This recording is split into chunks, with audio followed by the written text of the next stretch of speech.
ಅತ್ಯಂತ ಪ್ರಮುಖ ದೈನಂದಿನ ಬಳಕೆಯ ವಾಕ್ಯಗಳು.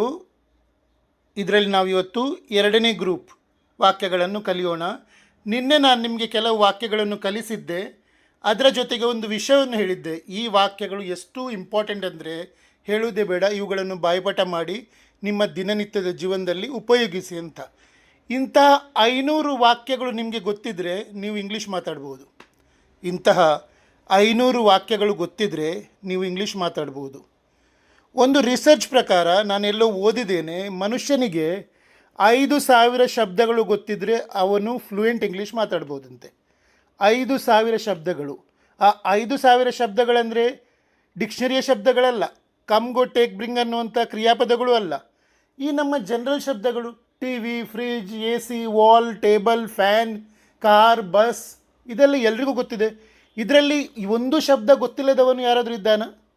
ಈಗ ನಮಗೆ ನಮ್ಮ ಭಾಷೆಯಲ್ಲಿ ಕೆಲವು ಶಬ್ದಗಳಿಗೆ ಏನು ಹೇಳ್ತಾರೆ ಗೊತ್ತಿಲ್ಲ. ಕಾರಿಗೆ ಕನ್ನಡದಲ್ಲಿ ಏನು ಹೇಳ್ತಾರೆ? ಕಾರೇ ಹೇಳ್ಬೋದು. ಅಥವಾ ಬಸ್ಸಿಗೆ ಏನು ಹೇಳ್ತಾರೆ? ಬಸ್ಸೇ ಹೇಳ್ಬೋದು. ಅದೆಲ್ಲ ಇಂಗ್ಲೀಷ್ ಶಬ್ದಗಳು ಅಲ್ವಾ? ಟಿ ವಿಗೆ ಏನು ಹೇಳ್ತಾರೆ? ದೂರದರ್ಶಕ ಯಂತ್ರ. ಬಟ್ ಕೆಲವೊಂದು ಶಬ್ದಗಳು ಇವೆ, ಬಟ್ ನಾವು ಇಂಗ್ಲೀಷ್ ಶಬ್ದಗಳನ್ನೇ ಜಾಸ್ತಿ ಈಸಿಯಾಗಿ ಅರ್ಥ ಮಾಡಿಕೊಂಡು ತಿಳ್ಕೊಂಡು ಬಂದಿದ್ದೇವೆ. ಬಲ್ಬಿಗೆ ಬಲ್ಬೆ ಅಂತೇವೆ. ಸೊ ಅವೇ ಶಬ್ದಗಳನ್ನು ನಾವು ಉಪಯೋಗಿಸ್ತೇವೆ ನಮ್ಮ ಜೀವನದಲ್ಲಿ. ಅಂಥ 5,000 ಶಬ್ದಗಳು ಗೊತ್ತಿದ್ರೆ ನಿಮಗೆ, ನೀವು ಚೆನ್ನಾಗಿ ಇಂಗ್ಲೀಷ್ ಮಾತನಾಡಬಹುದು ಅಂತ ಕೇಳಿದ್ದೇನೆ ನಾನು. 5,000 ಶಬ್ದಗಳು. ಓಕೆ, ಸೊ 5,000 ಶಬ್ದಗಳು ಗೊತ್ತಿದೆ, ಎಲ್ರಿಗೂ ಗೊತ್ತಿದೆ. ಇಲ್ಲಾದರೆ ಈಗ ನಾನು ಕಲಿಸ್ತೇನೆ, ಕಲೀರಿ. ಅದರ ಜೊತೆಗೆ ನಿಮಗೆ ಈ 500 ವಾಕ್ಯಗಳು ಗೊತ್ತಿದ್ರೆ, ಅದರ ಜೊತೆಗೆ ಈ 500 ವಾಕ್ಯಗಳು ಗೊತ್ತಿದ್ರೆ, ದಿನ ಬಳಕೆಯ ವಾಕ್ಯಗಳು, ನಿಮ್ಮ ಇಂಗ್ಲೀಷ್ 100% ಫ್ಲೂಯೆಂಟ್ ಆಗ್ತದೆ ಅಲ್ವಾ? ನೀವು ಚೆನ್ನಾಗಿ ಮಾತಾಡ್ಬೋದಲ್ಲ ಅಲ್ವಾ? ಇಂಗ್ಲೀಷ್ ಮಾತನಾಡುವುದು ಬಹಳ ಸುಲಭ, ಆದರೆ ಇಂಗ್ಲೀಷ್ ಅರ್ಥ ಮಾಡಿಕೊಳ್ಳುವುದು ಬಹಳ ಕಷ್ಟ. ಇಂಗ್ಲೀಷ್ ಮಾತನಾಡುವುದು ಬಹಳ ಸುಲಭ, ಇಂಗ್ಲೀಷ್ ಅರ್ಥ ಮಾಡಿಕೊಳ್ಳುವುದು ಬಹಳ ಕಷ್ಟ. ಯಾಕಂದರೆ ಇಂಗ್ಲೀಷ್ ಡಿಕ್ಷನರಿಯಲ್ಲಿ 10 ಲಕ್ಷಕ್ಕಿಂತಲೂ ಜಾಸ್ತಿ ಶಬ್ದಗಳಿವೆ. 10 ಲಕ್ಷಕ್ಕಿಂತ ಜಾಸ್ತಿ ಶಬ್ದಗಳಿವೆ. ಇಂಗ್ಲೀಷ್ ಒಂದೇ ದೇಶದ ಭಾಷೆ ಅಲ್ಲ, ಇದು ಬೇರೆ ಬೇರೆ ಕಡೆಯಿಂದ ಬಂದಂತಹ ಭಾಷೆ. 10 ಲಕ್ಷ ಶಬ್ದಗಳನ್ನು ಯಾರೂ ಕಲೀಲಿಕ್ಕೆ ಆಗೋದಿಲ್ಲ, ಯಾರೂ ಬಾಯ್ಪಾಠ ಮಾಡಲಿಕ್ಕೆ ಆಗೋದಿಲ್ಲ. ತುಂಬ ಮಂದಿಗೆ ಜಾಸ್ತಿ ಗೊತ್ತಿರ್ಬೋದು, ಯಾಕಂದರೆ ತುಂಬ ಮಾತಾಡುವವರಿಗೆ ಗೊತ್ತಿರ್ಬೋದು. ಬಟ್ ಆ 10 ಲಕ್ಷ ಶಬ್ದಗಳನ್ನು ಎಲ್ಲರೂ ಕಲೀಲಿಕ್ಕೆ ಆಗೋದಿಲ್ಲ. ಸೊ ನಮಗೆ ಆ ವಿಷಯ ಬೇಡ. ಆ 10 ಲಕ್ಷ ಡಿಕ್ಷನರಿ ಬಿಟ್ಟುಬಿಡಿ. ನಾವು ದಿನಬಳಕೆಯ ವಾಕ್ಯಗಳನ್ನು, ದಿನಬಳಕೆಯ ಶಬ್ದಗಳನ್ನು ಕಲಿಯೋಣ, ಅಷ್ಟು ಸಾಕು ಅಲ್ವಾ? ಯಾಕಂದರೆ ನಾನು ಹೇಳ್ತೇನೆ ನಿಮಗೆ, ಇಂಗ್ಲೀಷು ನಮಗೆ ಗೊತ್ತಿದ್ದ ಶಬ್ದಗಳನ್ನು ಉಪಯೋಗಿಸಿ ನಾವು ಚೆನ್ನಾಗಿ ಮಾತಾಡ್ಬೋದು. ಬಟ್ ಇನ್ನೊಬ್ಬರು ಯಾವ ಶಬ್ದಗಳನ್ನು ಉಪಯೋಗಿಸ್ತಾರೆ, ನ್ಯೂಸ್ ಪೇಪರಲ್ಲಿ ಯಾವ ಶಬ್ದಗಳನ್ನು ಕೊಟ್ಟಿರ್ತಾರೆ, ಅಥವಾ ನಾವೇನಾದರೂ ಓದುವಾಗ ಕತೆ, ಕಾದಂಬರಿ ಯಾವ ಶಬ್ದಗಳು ಬರ್ತವೆ, ಅದು ನಮಗೆ ಅರ್ಥ ಆಗಬೇಕಾಗಿಲ್ಲ. ಅದಕ್ಕೆ ಬೇಕಾದರೆ ಡಿಕ್ಷನರಿ ತಗೊಂಡು ಅಥವಾ ಗೂಗಲಲ್ಲಿ ನೋಡಿ ನಾವು ಅದರ ಅರ್ಥವನ್ನು ಮಾಡ್ಕೊಳ್ಬೋದು. ಬಟ್ ನಮಗೆ ಮಾತಾಡುವಾಗ ನಾವು ಗೂಗಲಲ್ಲಿ ನೋಡಿ ಶಬ್ದ ಹುಡುಕಿ ಮಾತಾಡಲಿಕ್ಕೆ ಆಗೋದಿಲ್ಲ. ಹಾಗಾಗಿ ಮಾತಾಡುವಾಗ ನಾವು ನಮಗೆ ತಲೆಯಲ್ಲಿರುವಂಥ ಶಬ್ದಗಳನ್ನೇ ಉಪಯೋಗಿಸಿ ಮಾತಾಡಬೇಕು.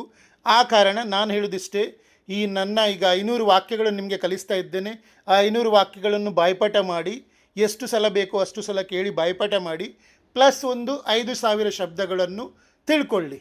ಅದರಲ್ಲಿ 5,000ದಲ್ಲಿ ಎಲ್ಲ ಬರ್ತದೆ. ನಾನು ಹೇಳಿದ್ದೇನೆ ನಿಮಗೆ, ಈಗ ಆಲ್ರೆಡಿ ಒಂದು 10ನೇ ಕ್ಲಾಸ್ ಪಾಸಾದ ವ್ಯಕ್ತಿಗೆ ಒಂದು 3-4 ಸಾವಿರ ಶಬ್ದಗಳು ಬಂದೇ ಬರ್ತವೆ.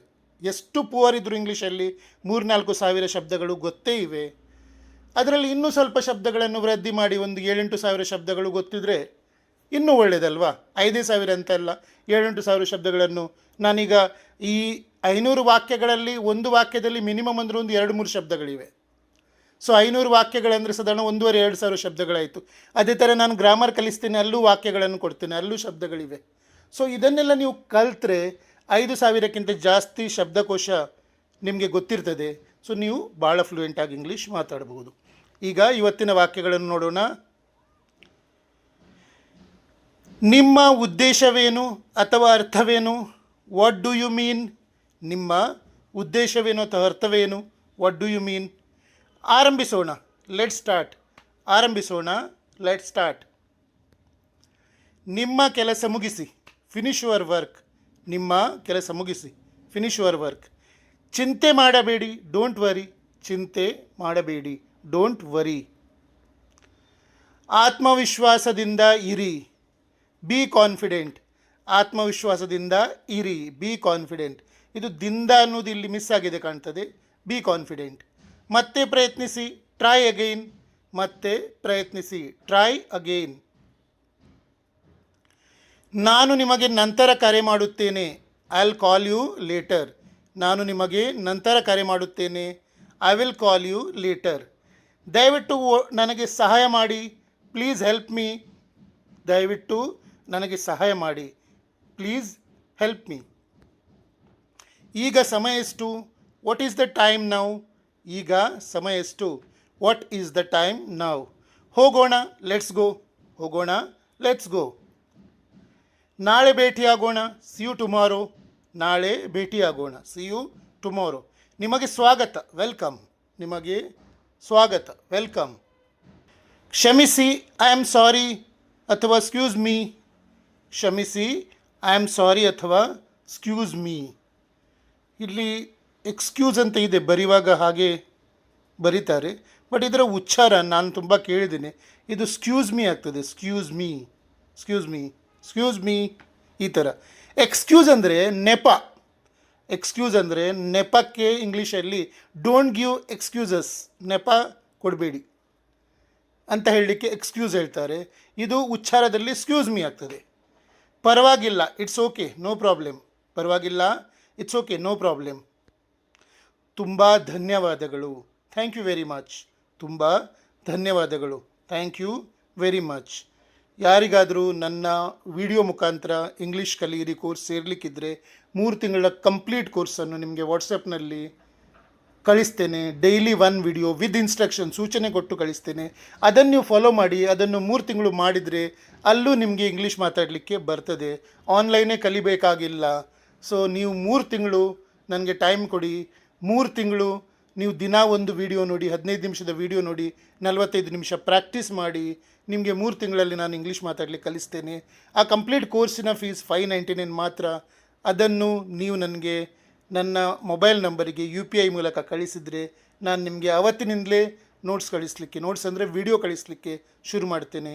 ಆ ವಿಡಿಯೋ ನೋಡಿ ನೀವು ಇಂಗ್ಲೀಷ್ ಮಾತಾಡಲಿಕ್ಕೆ ಕಲಿಬಹುದು.